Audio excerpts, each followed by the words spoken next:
انت متخيل انك ممكن تشتري موبايل من سامسونج شكله بريميوم زي الفلاج شيب بشاشه خرافيه وبطاريه تكمل معاك يومين، وكل ده بسعر اقل من الفئه الرائده؟ بس استنى، هل فعلا كل ده على ارض الواقع ولا في حاجات مستخبيه ممكن تخلي التليفون ده صفقه خسرانه؟ في الفيديو ده هناخد غطسه عميقه جوه السامسونج A56 وهنفكك كل ميزه وكل عيب من التصميم لحد الكاميرا، ومن خلال الريفيو ده هتقدر تاخد القرار الصح انك تشتري التليفون او لا. اول حاجه هنبدا بيها وهي التصميم. الموبايل فعليا واخد نفس شكل سلسله الاس، وخصوصا الاس 23 والاس 24. بيجي بظهر بسيط، كاميرات بارزه من غير اي فريم حوالين العدسات، والماتيريال نفسها بتخلي اي حد يشوفه من بعيد يفتكره فلاج شيب. سامسونج في التليفون ده استخدمت نوع ازاز اسمه جوريلا جلاس فيكتس بلس، وده بيجي في الظهر والوش بتاع التليفون، وده هو نفس نوع الازاز اللي سامسونج بتستخدمها في موبايلاتها اللي من فئه الاس او الفول، وده بيخلي الموبايل يتحمل خبطات بشكل اكبر وخدوش اكتر من اي تليفون تاني في الفئه المتوسطه. الاطار حوالين الموبايل مصنوع من الالومنيوم، هو ستايل مسطح زي الايفون كده بس مع اطراف خفيفه مدوره، فالمسكه مريحه ومش هتحس انها بتقطعك في ايدك. وزن التليفون حوالي 198 جرام، سمكه حوالي 7.4 مللي، فمش هتحس انك كانك شايل طوبه في جيبك، بالعكس مسكه الموبايل شيك وفخمه. الحته اللي الناس كتير بتسال عنها وهي هل في مقاومه للميه في التليفون ده؟ الحقيقه بس مش بشكل كامل، بمعنى ان التليفون واخد شهاده IP67،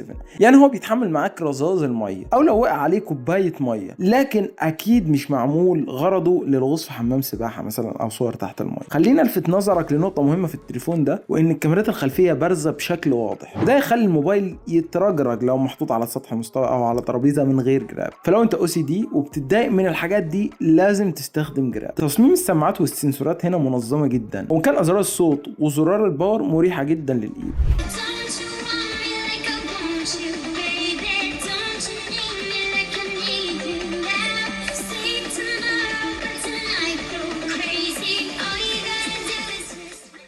تاني حاجة هنتكلم عنها وهي الشاشة هنا جاية بمواصفات قوية. حجمها أولا 6.7 إنش، وتكون فول HD بلس من نوع سوبر أموليد مع معدل تحديث 120 هرتز، وبتدعم معاك ال HDR10 بلس، وسطوعها بيوصل معاك لحد 1900 نتس في البيك برايتنس. طب بمعنى تاني يعني ايه الكلام ده؟ انا مش فاهم. باختصار شاشة أموليد معناها ان كل بيكسل في الشاشة بينور لوحده من غير إضاءة خلفية، وده بيخلي اللون الأسود يظهر داكن جدا والألوان زاهية وحيوية. سامسونج سميت التقنية دي سوبر أموليد عشان الشاشة أرق وأفضل في استخدامها للطاقة وكمان تباينها عالي. تاني حاجة بالنسبة للسطوع، فشاشة ال A56 متميزة جدا من حيث انها بتوصل معاك ل 1900 نتس زي ما قلت لك في أقصى درجة صدوع، وده رقم كبير جدا في فئتها. يعني لو خرجت بالشاشة تحت أشعة الشمس أو ضوء الشمس القوي هتكون واضحة جدا بدون ما تلجأ لمكان ظل عشان تشوف فيه الشاشة. وبالفعل اختبارات زي الديكسومار لاحظت ان شاشة ال A56 مضيئة أكتر من معظم المنافسين تحت الشمس. مثلا شاشة زي الريدمي نوت 13 برو بلس بتوصل حوالي 1800 نتس في البيك برايتنس، وشاشة زي الريلمي 12 برو بلس حوالي 950 نتس في البيك برايت. فهنا ال A56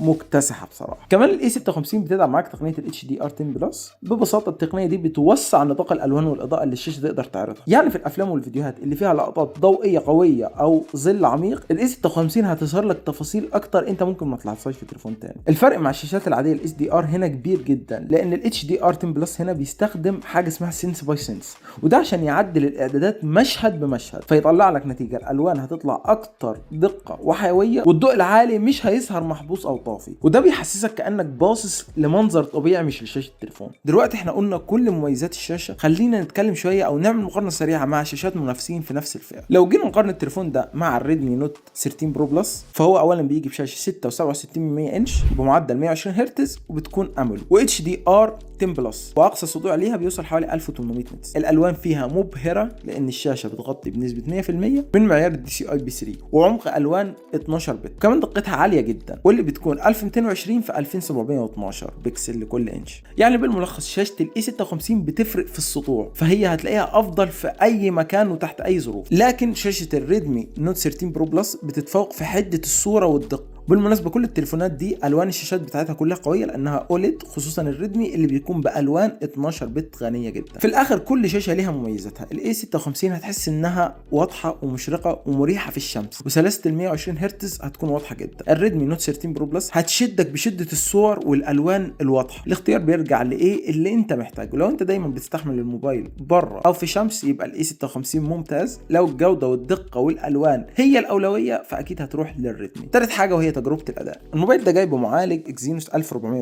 وده معالج جديد من سامسونج مبني بمعماريه 4 نانومتر. يعني المعالج معمول بمعماريه حديثه جدا بتخليه يستهلك البطاريه بشكل اقل وما يسخنش بسرعه، وفي نفس الوقت يديك اقصى اداء ليه. المعالج نفسه بيتكون من 8 انويه، 4 انويه للاداء العالي بتردد 2.75 جيجا هرتز، و4 انويه موفره للطاقه بتردد 2 جيجا هرتز بس. يعني هو بيوازن ما بين السرعه وتوفير الطاقه، فلو انت بتتصفح او بتتفرج على فيديوهات هيديك اداء ناعم من غير ما يستهلك بطاريه كتير، ولو شغلت لعبه تقيله او برنامج تقيل هيشغلها من غير ما الدنيا تنهار معاك او التليفون يسخن بشكل كبير جدا. اكتر حاجه ملفته هنا ان سامسونج لاول مره استخدمت مع المعالج ده معالج رسومي جديد اسمه اكسكليبس 530 جي بي يو، وده معمول بالتعاون مع شركه اي ام دي، وهي نفس الشركه اللي بتعمل كروت الشاشه الاجهزه الجيمنج والبلاي ستيشن. ده معناه ان تجربه الجرافيكس اتحسنت جدا جدا عن الاجيال اللي فاتت، وخصوصا في الالعاب اللي فيها مؤثرات قويه زي بابجي او كود موبايل او حتى جنشن امباكت. وطبعا الموبايل هنا بيدعم تقنيه الري تراك بشكل نظري، ودي تقنيات بتحسن شكل الاضاءه والظلال في الالعاب. بس خلينا واقعيين، لسه الاداء مش فلاج شيب، يعني مش هتقدر تلعب لعبه زي جنشن امباكت على اعلى اعدادات وتكون اللعبه على 60 فريم ستيبل. بس التجربه عموما بتكون ممتازه في الفئه المتوسطه دي،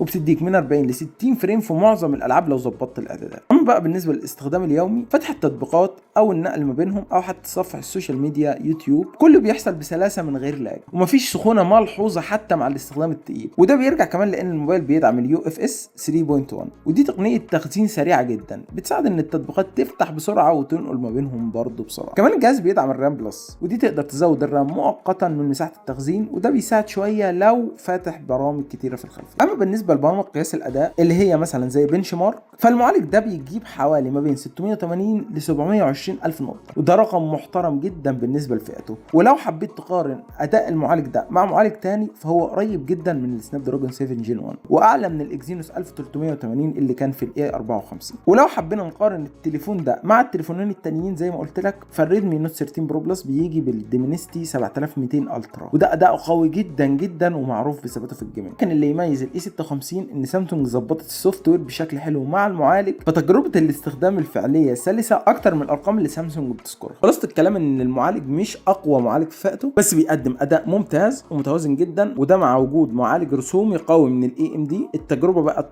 اقرب للفلاج شيب من غير ما تدفع ثمن الفلاج شيب. ثالث حاجه هنتكلم عنها وهي البطاريه. الاي 56 جاي ببطاريه ساعتها 5000 ملي امبير، وده الرقم اللي شبه بقى ستاندر في الفئه دي. بس الفرق بيجي في كل تليفون من ان ازاي الموبايل بيتعامل مع البطاريه دي. خليني اقول لك الاول ان المعالج هنا اكزينوس 1480، وهنا في التليفون ده المعالج بيساعد على انه يقلل استهلاك الطاقه بشكل كبير جدا. يعني الموبايل مش بس بطاريته كبيره، ده كمان بيصرف البطاريه بشكل قليل فيعيش معاك لاطول فتره ممكن. في الاستخدام الفعلي اللي هو تصفح واتساب او فيسبوك او ايا كان، يعني البطاريه بتكمل يوم كامل بسهوله جدا، وفي اغلب الايام هتلاقي نفسك بتشحنه مره واحده بس في الليل. ولو استخدامك خفيف جدا جدا فالتليفون ممكن يوصل معاك ليوم ونص. اما بالنسبه لو بتحتاج شغل تقيل زي شاشه مفتوحه كتير او العاب او تصوير، هتحتاج دايما تشحن في اخر اليوم، بس هتكون شغلت الموبايل اكتر من 6 ل 7 ساعات شاشه مفتوحه، وده رقم ممتاز جدا. نيجي بقى لنقطه الشحن. الموبايل هنا بيدعم شحن سريع بقوه 25 واط بس، للاسف وده بصراحه هنا نقطه سلبيه شويه. ليه؟ لان المنافسين بيدوا هنا اهو شحن اسرع بكتير. يعني تليفون زي النوت 13 برو بلس اللي عمالين نقارنه بيه، واللي بيشحن لك التليفون اسرع من الاي 56 بحوالي 10 اضعاف. في الاي 56 شحن البطاريه من 0 ل 100 بياخد حوالي ساعه وربع، وده رقم كبير شويه مقارنه بالمنافسين، خصوصا لو انت شخص دايما مستعجل او بتنسى تشحن الموبايل وانت خارج. وكمان سامسونج كالعاده مفيش شاحن في العلبه، لازم تشتري شاحن 25 واط بنفسك، وده لو مش عندك واحد اصلا حاجه تضايق، لكن هي دي سياسه سامسونج من زمان. بس النقطه اللي في صالح الاي 56 ان البطاريه عمرها طويل معروف. سامسونج شغلها في اداره الطاقه ممتاز، والموبايلات بتاعتها بتفضل محافظه على سعه البطاريه لفترات اطول من بعض المنافسين اللي بيضعف ادائهم بعد سنه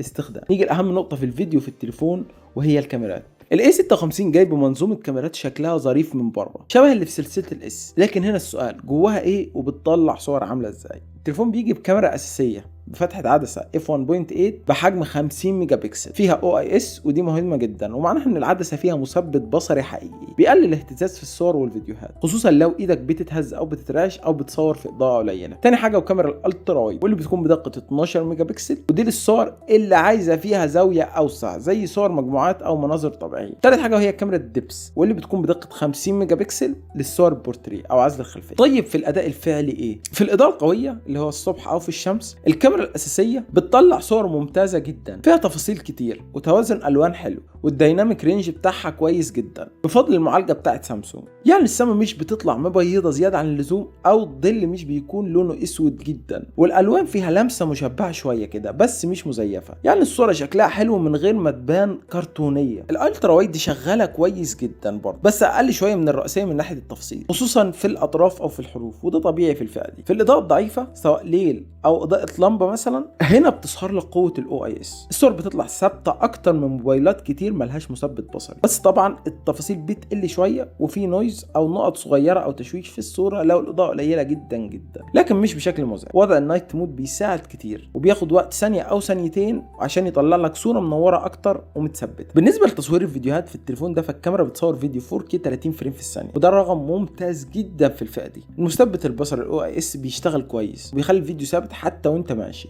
والالوان برضو بتطلع مظبوط، والصوت نقي الى حد كبير. الكاميرا الاساسيه هنا بتكون 32 ميجا بكسل وبتدعم ال HDR. الصور بتطلع حلوه جدا في الاضاءه القويه بالكاميرا دي، فيها تفاصيل وما فيهاش معالجه زايده تخليك تحس انك لابس فلتر السناب شات بالغلط. في الاضاءه الضعيفه الاداء بيقل شويه، بس لسه احسن من كتير تليفونات في الفئه السعريه دي. وبالنسبه لمقارنه سريعه، فالريدمي النوت 13 برو بلس بيجي بكاميرا 200 ميجا بكسل، وده رقم ضخم جدا جدا، بس في الواقع مش دايما الصور افضل لان سامسونج متفوقه في معالجه الصور. بالنسبه للريدمي 12 برو بلس فهو بيجي بكاميرا بيريسكوب تيليفوتو بتقرب لحد 3 اكس اوبتيكال، ودي حاجه مش موجوده في الاي 56. يعني لو انت من النوع اللي بيحب يصور حاجات بعيده بتفاصيل كتير ممكن تلاقي الريلمي افضل بالنسبه لك. بس من ناحيه الثبات وراحه الالوان ومعالجه الصور، سامسونج لسه بتقدم واحده من افضل تجارب التصوير في الفئه دي، وده من غير ما تبقى مزيف. خلاصه الكلام ان الاي 56 تجربه متوازنه جدا، بيطلع لك صور ممتازه في النهار واداء محترم بفضل الاو اي اس وفيديوهات 4K ثابته. الكاميرا الاماميه كمان قويه جدا لمحب السيلفي او مكالمات الفيديو، ولو بتدور على بيريسكوب او زوم جامد المنافسين عندهم الحته دي. انما لو عايز صور طبيعيه وثابته وفيديو شكله نظيف فالاي 56 هيعجبك جدا وهيوفر لك كل ده. خلاصه الكلام،